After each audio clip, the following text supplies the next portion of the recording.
அகில இந்திய அண்ணா மறுமலர்ச்சி பேரவை சார்பாக நமது பணிவான முதற்கண் வணக்கங்களை தெரிவித்துக் கொண்டு, தற்பொழுது கடந்த சில தினங்களுக்கு முன்பு நெல்லை மாவட்டத்தில் அரசு மேல்நிலைப் பள்ளியில் பயிலும் பள்ளி மாணவிகள்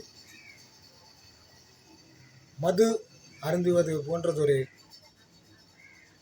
காணொளி காட்சிகள் சமூக வலைதளங்களிலும் பத்திரிகை செய்திகளிலும் வெளிவந்து கொண்டிருக்கின்றன. இதை பார்க்கும் பொழுது இன்றைய காலகட்ட சிறுவர்கள், சிறுமிகள் எதை நோக்கி செல்கிறார்கள் என்று எண்ண தோன்றுகின்றது. இதற்கெல்லாம் யார் காரணம்? பெற்றோர்களா, ஆசிரியர்களா, அல்லது இந்த ஆளுகின்ற அரசியல்வாதிகளா, இல்லை ஆளுகின்ற ஆட்சியாளர்களா? இதற்கெல்லாம் விடை என்று எண்ணும் பொழுது போதுமான விழிப்புணர்வும் போதுமான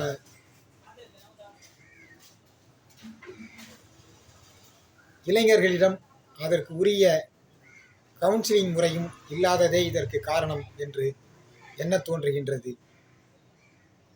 ஆம், முன்பெல்லாம் ஒரு கிராமத்தில் ஒரு 1000 பேர் இருந்தார்கள் என்றால், குறிப்பாக அதிலும் அந்த 1000 பேரில் அதுவும் பெரியவர்கள் 40-50 வயதிற்குட்பட்டவர்கள், 40 to 50 வயதிற்குட்பட்டவர்கள் அந்த கிராமத்தில் அந்த காலத்தில் மது அருந்துவார்கள்.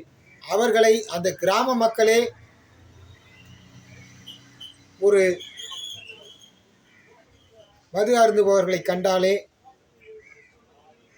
அவர்களை ஒரு மனிதராக மதிக்க மாட்டார்கள். அந்த கிராமத்தில் உள்ள கிராம மக்களும் சரி, அந்த குடும்பத்தில் உள்ளவர்களும் சரி. ஆனால் தற்பொழுது மது என்பது சாதாரணமாக 10 வயது சிறுவர்கள் முதல் பெரியவர்கள் வரை மது அருந்துவது என்பது சாதாரணமாக மாறி வருகின்ற இந்த சூழ்நிலையில்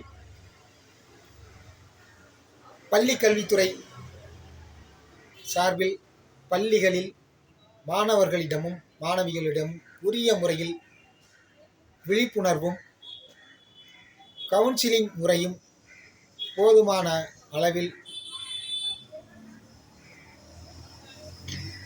வழங்க வேண்டும் என்று எமது அகில இந்திய அண்ணா மறுமலர்ச்சி பேரவை சார்பாக கேட்டுக்கொண்டு, மாணவ செல்வங்களே, உங்களை தங்களுடைய பெற்றோர்கள் என்னவெல்லாம் கனவுகளை சுமந்து காடு கரைகளில் சென்று வேலைகளை பார்த்து கடும் வெயிலிலும் மழையிலும் தங்களுடைய உடல்நிலையும் பொருட்படுத்தாமல் வேலைக்கு சென்று உங்களை பள்ளியில் பயில வைத்து, எதிர்காலத்தில் என்னுடைய மகன் பெரியதொரு நல்ல நிலைமைக்கு வர வேண்டும், என்னை போன்று எனது மகனோ மகளோ இது போன்றதொரு சூழ்நிலையில் இருக்கக்கூடாது என்று தங்களுடைய சக சந்தோஷங்களையும் மறந்துவிட்டு தங்களுக்காக தங்களின் வாழ்க்கை மேம்படும் வேண்டும் என்பதற்காக இது போன்றதொரு சூழ்நிலையில் உங்களை எல்லாம் பள்ளிகளுக்கும் கல்லூரிகளுக்கும் அனுப்பி வைக்கிறார்கள்.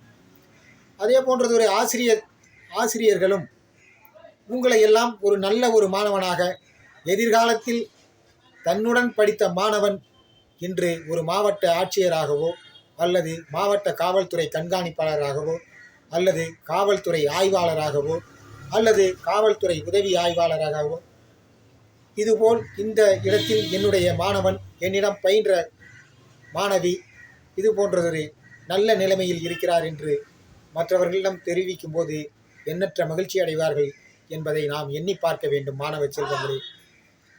மேலும் தங்களுடைய எதிர்கால நலனை கருத்தில் கொண்டு இது போன்றதொரு ஒரு அடிமைத்தனத்துக்கு, மது என்ற கொடுமையான அரக்கனுக்கு அடிமையாகாமல் எதிர்கால நலனை கருத்தில் கொண்டு APJ அப்துல் கலாம் கண்ட கனவை நினைவாக்க உங்களை போன்ற இளைஞர்களாலும் மாணவ செல்வங்களாலும் தான் முடியும் என்பதை எமது அகில இந்திய அண்ணா மறுமலர்ச்சி பேரவை சார்பாக தெரிவித்துக் கொண்டு, தமிழக அரசும் பள்ளி கல்வித்துறையும் ஆசிரியர் பெருமக்களும் பெற்றோர்களும் தகுந்த மாணவிகளுக்கும் மாணவர்களுக்கும் உரிய முறையில் கவுன்சிலிங்கும் விழிப்புணர்வும் ஏற்படுத்த வேண்டும் என்று தெரிவித்துக் கொண்டு விடைபெறுகின்றேன். நன்றி, வணக்கம்.